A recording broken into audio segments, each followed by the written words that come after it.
김민석 후보가 또 유시민 작가를 직격했습니다. 이재명 정부와 김민석 후보 쪽은 유시민 작가를 비판하지 않으면 반명 딱지를 붙이는 게 기본 기조인가요? 너무 이상합니다. 평론가 한 사람의 말에 따라 정부와 그 인사들이 흔들릴 정도면 이 정부는 얼마나 기반이 별로인 건가요? 이런 의심을 당원들은 할 수밖에 없습니다. 영상으로 현장 영상 함께 확인해 보겠습니다. 제가 이제 그동안에 봐왔던 모습과 이번에 선거기간에 본 모습은 조금 많이 달라있다는 생각이 좀 들었는데요. 최근에 그 유튜브 채널에 나오셔서 하셨던 얘기 중에 하나가 이제 유시민 작가가 이재명 대통령을 비난하는데 아무 대응도 하지 않는 것은 반명이다, 뭐 이런 얘기 하셨는데요.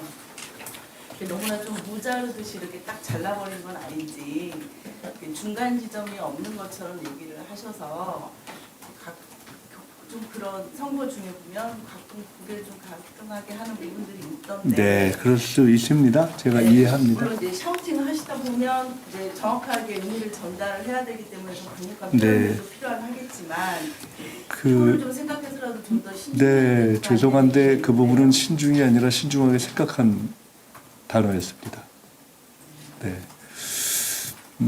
저를 오래 아시는 분들은 제가 비교적 신중하고 제가 선거 지휘를 여러 번 했는데 말실수로 선거 때 에러를 낸 적이 거의 없습니다.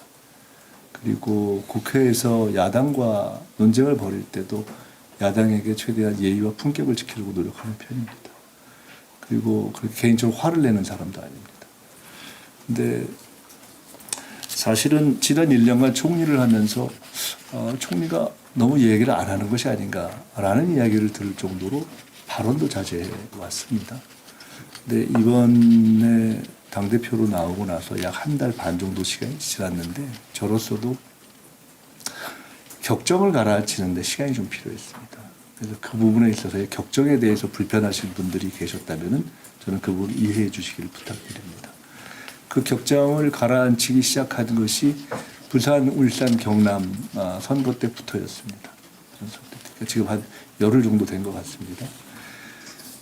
나와서 한 달 정도의 시간은 사실은 이 중요한 시기에 당이 이렇게 중요한 역할을 해야 하는데 당이 조금만 더 뒷받침되고 당정 관계가 안정돼서 이번 선거의 결과가 좋으면 우리는 정치적으로도 경제적으로도 또 어떤 메가플랜의 진행에 있어서도 완전히 안정적으로 돼서 안정적인 대한민국의 번영과 성장을 구가할 수 있는데 이때 당정 관계가 흔들려서 선거가 잘못되고 증시가 흔들리고 정책이 흔들리는 이런 부분에 대한 당의 인식 그리고 지난 당 지도부의 인식이 너무 안이하다라는 것에 대한 격정이 있었습니다. 도저히 참을 수가 없었습니다. 그리고 그 과정에 대한 진실이 은폐되는 것에 대해서도 너무 참기가 어려웠습니다. 그래서 그 과정에서의 격정이 있었다는 점을 말씀드리고 그러나 그 격정을 가라앉히고 지난주부터는 제가 대략 울산 연설부터 시작해서는 톤도 낮추고 그리고 상대에 대해서 이야기하지 않고 비전에 대해서 이야기했고 지역마다 다 같은 이야기를 하지 않고 지역마다 다른 말씀을 드렸습니다. 거기에 이제 한 가지만 보탠다면 유시민 작가에 대한 말씀을 주셨는데 유시민 작가께 대해서는 뭐 사실 제가 생각한 얘기는 아닌데 오늘 기지 말씀을 주셨으니까 말씀을 그냥 나온 김에 드린다면 많이 아쉽습니다. 2002년 이후 제게 대해서 비판적 생각을 갖고 계신 것에 대해서는 저는 충분히 공감하고 이해합니다. 그래서 아마 저를 평생 불편하게 생각하셨더라도 저는 이해할 것입니다.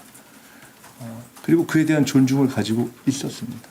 제가 이미 어떤 자리에서 말씀드렸듯이 저는 총리가 될 생각이 없었고 총리 후보 중에 한 분으로 유시민 작가도 건의를 드렸던 적도 있습니다. 근데 그때에는 그냥 경제에 대해서도 이해가 있는 우리 진영의 좋은 대변자의 한 분일 수 있겠다라는 생각 때문에 그런 건의를 드렸습니다. 그리고 유시민 작가께서도 그 이후에 저를 또 총리로 추천했다는 말씀도 들었습니다. 그러니까 비교적 서로가 정치적 견해가 달라도 정치적 견해와 상관없이 서로에 대한 인정과 평가는 할 수 있는 그런 사이였다고 생각합니다. 그러나 저는 최근의 모습에 대해서는 실망합니다.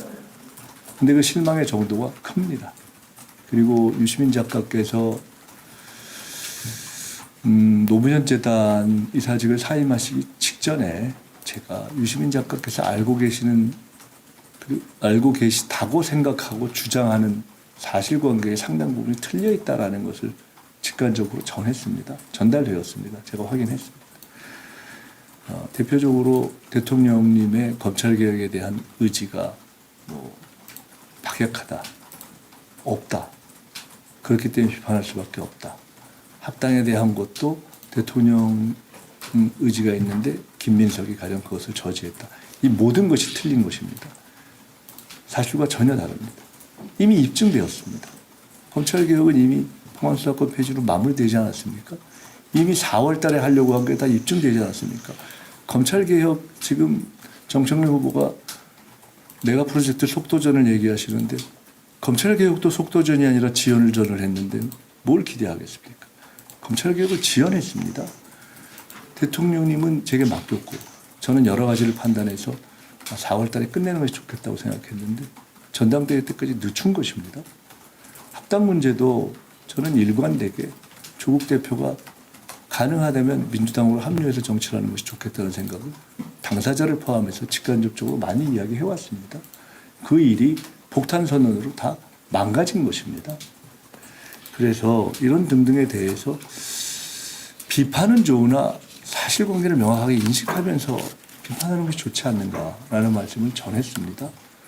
그런데 그런 것과 상관없이 평론의 영역이 아닌 비판을 하겠다고 말씀하셨고 전해 들었고 그 뒤로 유시민 전 장관의 발언이 시작됐기 때문에 저는 유시민 전 장관의 발언은 사실관계와 무관한 또는 사실관계를 중시하지 않는 정치적 발언이 시작됐다고 봤고 그 정치적 발언에 대해서는 정치적으로 명확한 입장을 취하는 것이 옳다고 봤습니다. 어떤 정권이든 내우외환의 시기가 있습니다. 내우외환은 내에서 시작됩니다. 항상. 그리고 어떤 때는 악의로 어떤 때는 선의로 포장된 부주의함에서 시작됩니다. 유시민 전 장관의 비판이 원뜻이 무엇인지 저는 알지 못합니다. 그러나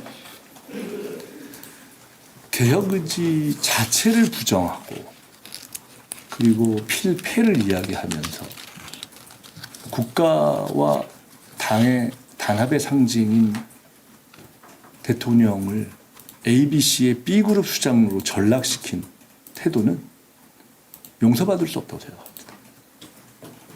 그거는 본인을 A그룹의 수장으로 올려놓고 대통령을 내려다본 것이고 대통령을 선출한 국민을 저는 모욕한 것이라고 생각합니다. 그리고 그러한 것에 대해서 이야기하지 않으면 그것은 현실은 죄송하지만 양비론의 영역이 아니기 때문에 현실은 논평의 영역이 아니라 정치에서는 때로는 선택의 영역인데 그때는 대통령을 지킬 것인가 대통령의 길이 옳으냐 유시민의 길이 옳냐에 대한 입장을 정확하게 할 수밖에 없습니다. 따라서 그때 저는 역사적으로 우리 국민과 당원과 지지자들은 그럴 때는 대통령의 길을 지지하거나 또는 지키는 선택을 해왔다고 봅니다. 그때 그렇지 않은 선택은 현실에서는 표현은 어떻게 할 수도 좋으나 현실에서는 반명이라고 불려지는 쪽으로 된다라는 것을 전 이야기한 것입니다. 오죽했으면 제가 그런 표현을 썼겠습니까? 그리고 제가 최근에는 그 표현도 가급적 안 하고 있습니다. 본인들이 그것이 아니다라고 이야기하는 것이 중요한 것이 아니라 그렇지 않은 행동을 보여주시면 되는 것입니다. 이 정도 말씀드리겠습니다. 한 가지 죄송합니다. 이미 시간이 조금 지나서 제가 부족한 부분이 있습니다. 그렇게 하겠습니다.